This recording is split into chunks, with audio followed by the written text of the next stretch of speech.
Bonjour. This is a great week. This is my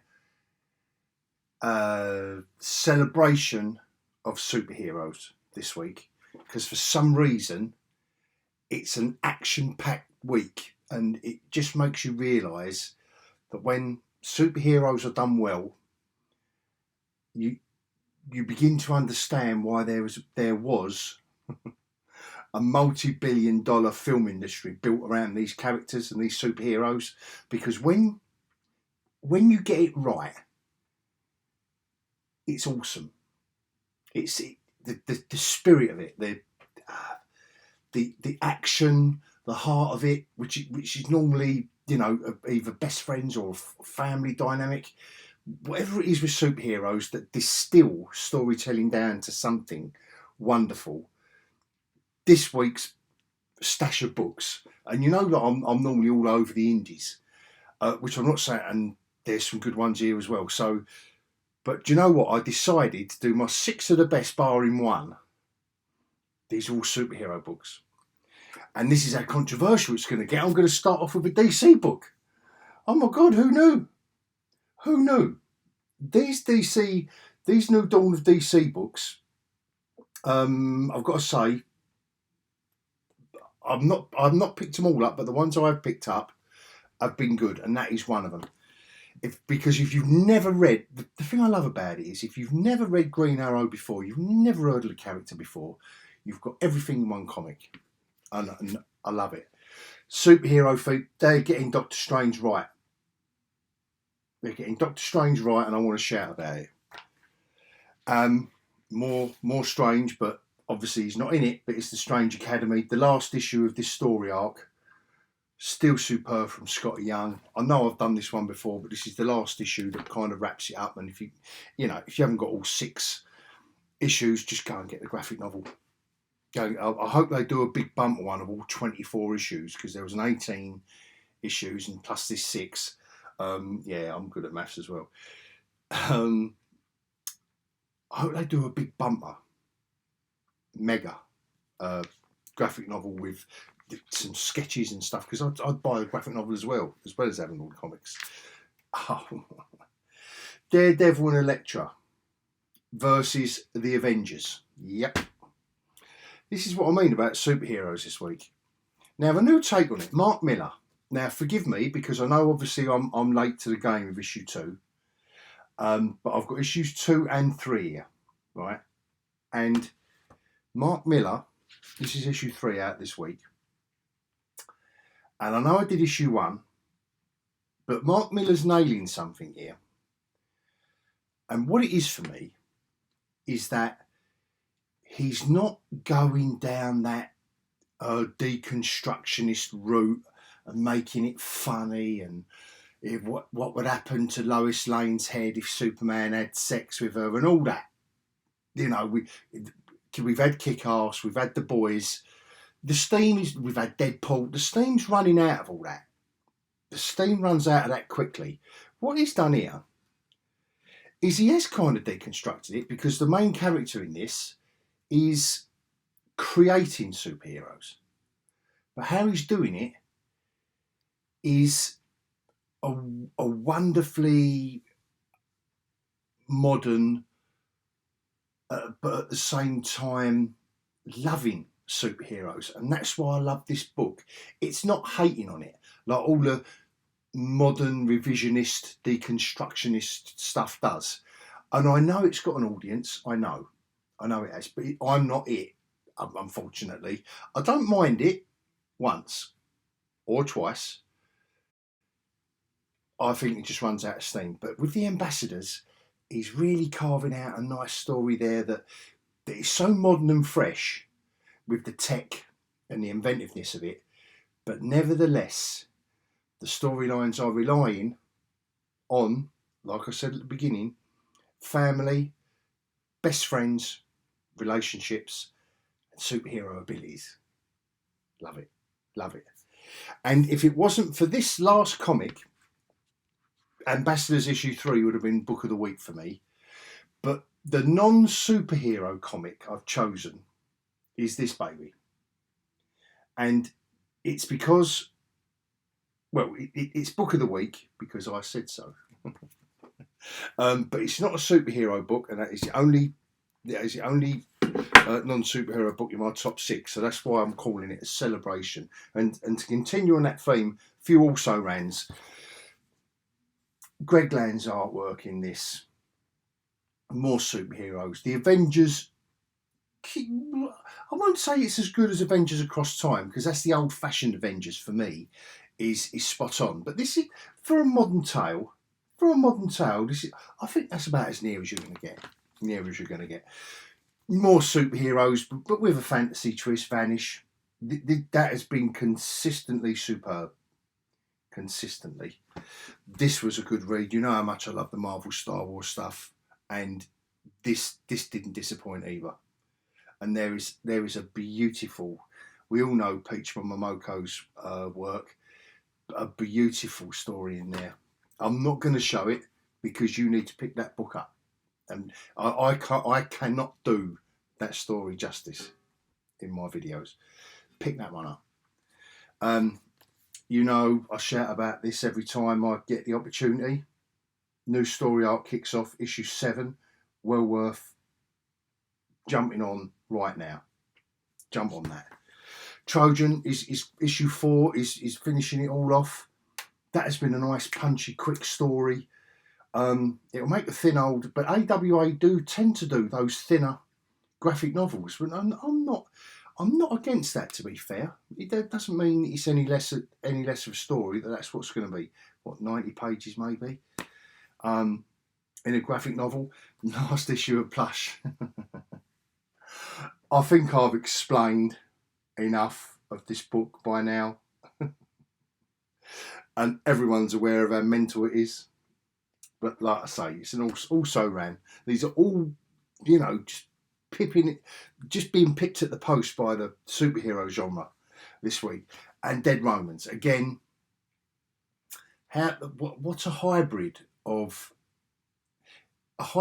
modern storytelling tools and artwork, but with that ancient, with the Roman stuff. How they're making it work, I can't quite understand, but I'm really liking it. Reminds me of, I think I did say this about issue 1. It reminds me of Slain in 2000 AD.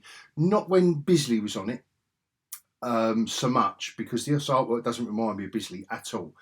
But the aesthetic of it, where something modern can kind of pluck like new stories out of the old, almost like the old fables and Celtic legends and stuff.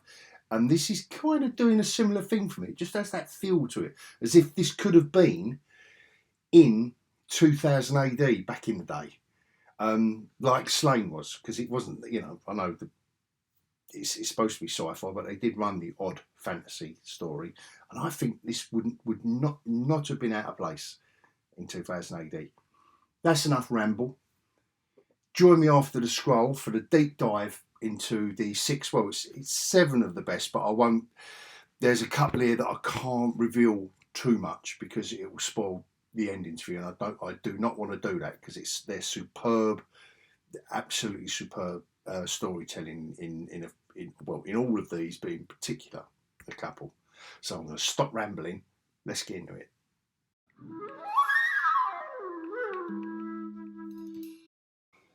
So let's get into these bad boys then.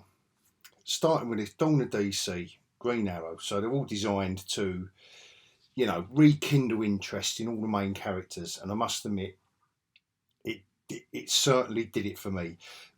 Not being a big DC fan, it was nice to have an opportunity to jump into some of these, even to jump back into Superman, which I reviewed a few weeks ago, and to get back into Green Arrow.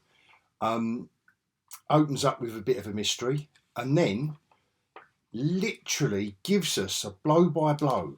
The origin's over and done with. 2 pages. Joshua Williamson, lovely art by Sean is Axie, but Joshua Williamson on top form with his writing at the moment.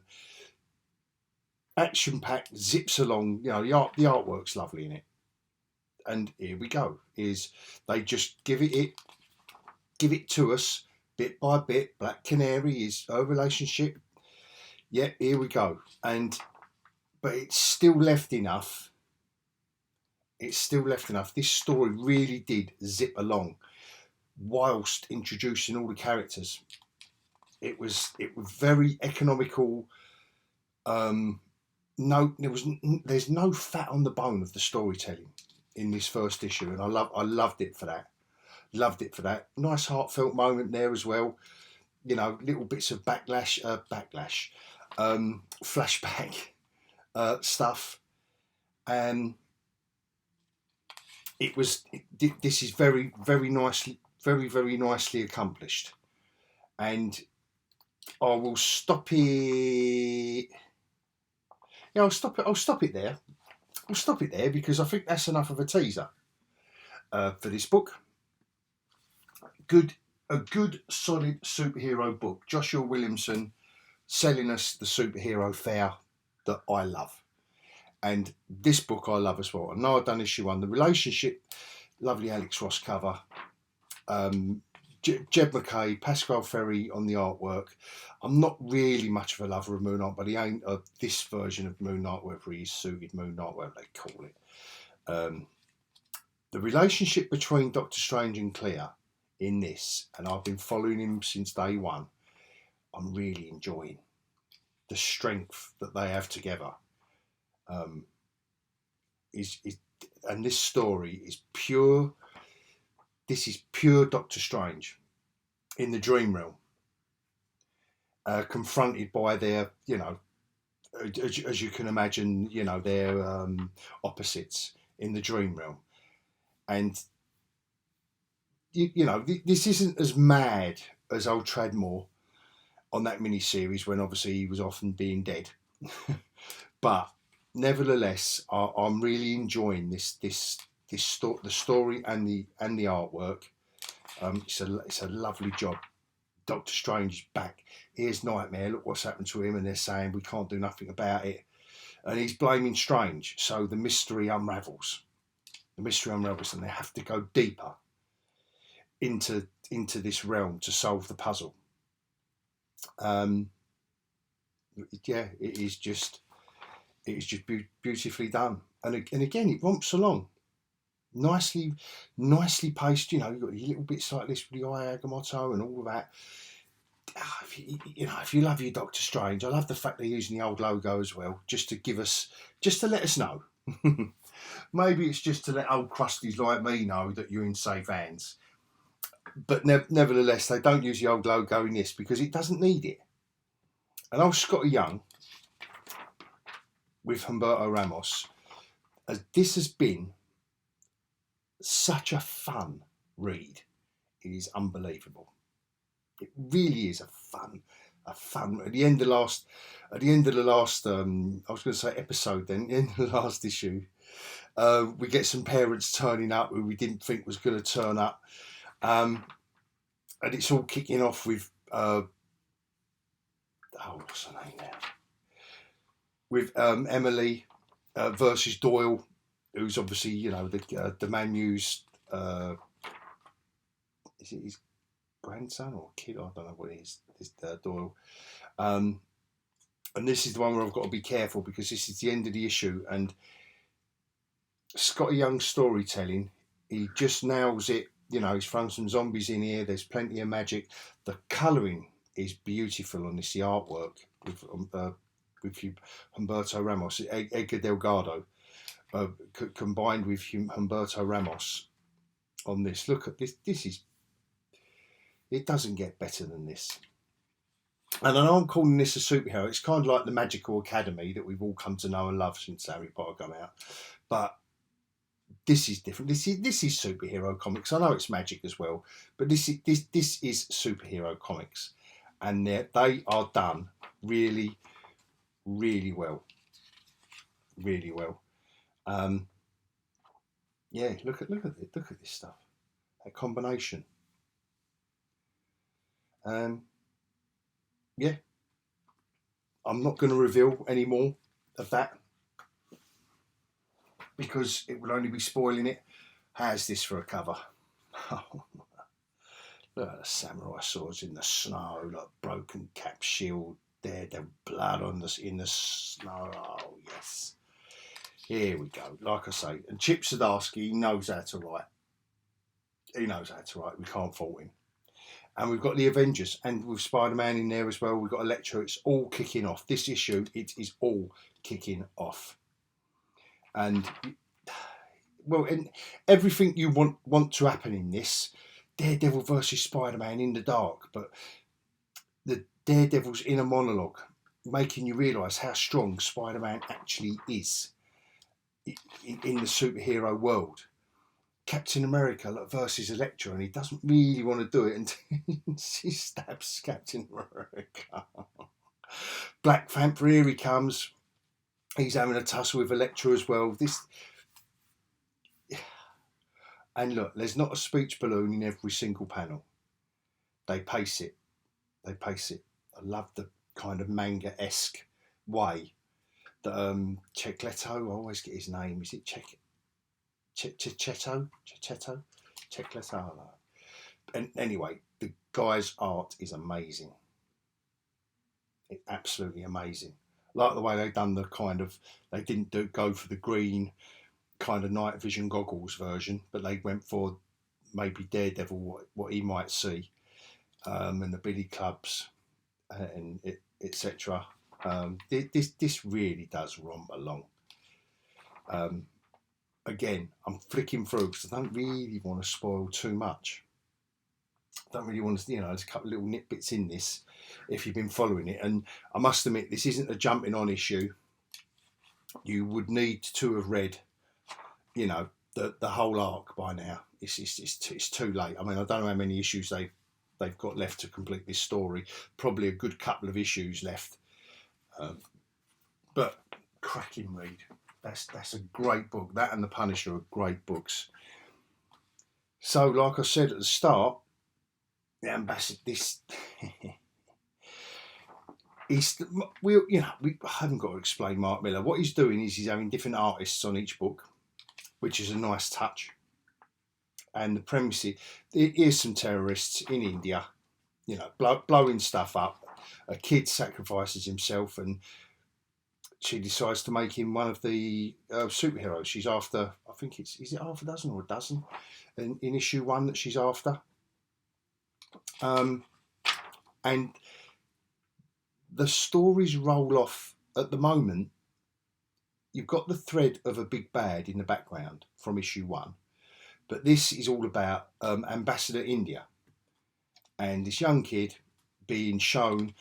And we're also, as a reader, being explained what their powers are. They can download. She's made it so that they can download their powers. They've got a choice of 3 at a time, which is where some of the intrigue will come in. He has a little moan about his suit as well, because the suits are based on the flag of the country that she has chosen, the ambassadors, to come from. He's learning his super players diving off this satellite. I thought this was a beautifully drawn and coloured scene underwater with the whales. So that's his. I'll whip through that one because obviously I wanted to do. I'm kind of saying it was 6 of the best, but I'm not. I'm kind of fibbing because I'm doing 2 of them, the ambassadors, only because I picked these both up today. I missed issue 2. Travis Cherished is back, man. Yes. And he has not lost his touch. His artwork is a beautiful thing to behold. Shame he hasn't coloured this himself, but I'm not taking anything away from the colouring. But there's something about when you leave him, you've got to give him a year. That's the only trouble. Travis Cherished. But this is the Paris. This is the French ambassador. So here's our main character here, and she's, you learn the backstory of they've got to keep their alter egos. And this is what I mean about how Mark Millar, and she's showing her son. So this is the French ambassador France, who is showing her son, revealing to her son the lair, the superhero lair, and all the accoutrements of being a superhero. These tech heavy with their armour, shields, and all the rest of it. Here's a nice Bugatti that has got cloaking technology, and yeah, taking her son out. She's basically taking her son out on a patrol, and yeah, and the story cracks along from there. And Mark Miller. One thing I do like about Mark Miller is his economy of storytelling. He really does get on with it. And I know I moaned at one of his. I forget what it was. I did have a little moan about Nemesis. I think it was. This one though. This one cracks on. And again, I'm not going to reveal the end of that because I got the big bad at the end of it and where it's probably going. And the non-superhero book this week, Worldtree, and James Tinian's this story by James Tinian, the artwork, Fernando Blanco's artwork as well, matched up with. So we've got this mysterious naked woman. It's always a good way to start a comic book, to be fair. We don't know what she's up to. There are murders occurring, somehow linked to something going wrong with the internet, something going wrong with, the guy who's doing it. This guy here, he's holding a phone up, and something's happening to the people he's murdering, but he's recording the murders. And so from there, obviously there's not really a lot to show anyone very excitingly. Nice one-page flashback. And we're reeling these characters, that obviously the ones we're going to follow, the main characters, but this is the flashback of when they were younger. Very, very, very, very nicely paced and unravelled, this story, bringing us in, and nothing is actually what it seems. There is a bigger mystery here. A far, far bigger mystery. We've been teased with it, with these murders at the beginning, and this woman here, she's doing the same shtick with a phone, reminding me of the Terminator going into a police station. So she's arrived here, look, with hardly anything on, and ma'am, you're going to have to cover yourself up. Yeah, all right. But somehow it's this technology that messes with people's melons. That is the intrigue behind this. Reminded me a lot with it was kind of a mashup of The Girl with the Dragon Tattoo and Terminator and Black Hat. All these movies come to mind to good effect, to absolutely superb effect. And yeah, plenty of side boob. Can't go wrong. That's why it's Comic of the Week. But as far as covers of the week go, now that isn't exactly the most zinging cover, I've got to say. And the Ambassador, as much as I love the comic, the Ambassador's covers weren't doing it. That's got to be a cover that sells a comic. That blood in the snow, samurai swords, all going on. Alex Ross can never not be artwork that doesn't sell a comic, but not exactly the most exciting. I know we've got Nightmare there and Doctor Strange and Clear, for an old crusty like me. I thought this was a great cover to sell a Star Wars comic called Black, White and Red. Absolutely superb. Again, Trojan, the artwork, the guy who does this Lacey, I don't know if it's a guy or girl, or whoever it is. Actually, I might be getting the artist wrong who does the covers. No, Jeff Decal. Sorry, Jeff Decal, who does the covers on Trojan. They have all four of them have been very, very eye-catching and spot on. Quite economical. They're not too fussy and busy and detailed, but nevertheless, they're eye-catching. But this nutty boy, that's got to be the one that. If there's a cover and there's colours and artwork that sums up a book, and that's the last issue 6 this storyline. It wraps it all up.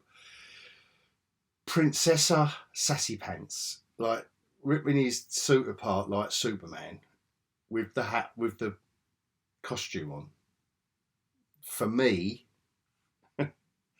this is the cover of the week. That's how you say. If that does not attract your attention in the comic shop, I don't know what will. A blood splattered unicorn outfit with an eyeball in this day glow like luminescent lime green. I don't know what is gonna, if that doesn't catch your attention, I don't know what will. So yeah, so that's my cover of the week. And right, I'll finish it there. And as always, thank you all for if you followed the video this far. If you would like to give me please do comment. Let me know if there's other books that you're reading that I haven't covered. Let's talk about anything. If you disagree with my choices, or you you know, yeah, you don't agree, I don't mind that. Let's talk comics. Give me a like and subscribe, and if you're mental, give me give me a like, give me a comment. If you're mental, give me a subscribe. Other than that, until next time, till next week, I will bid everyone adios.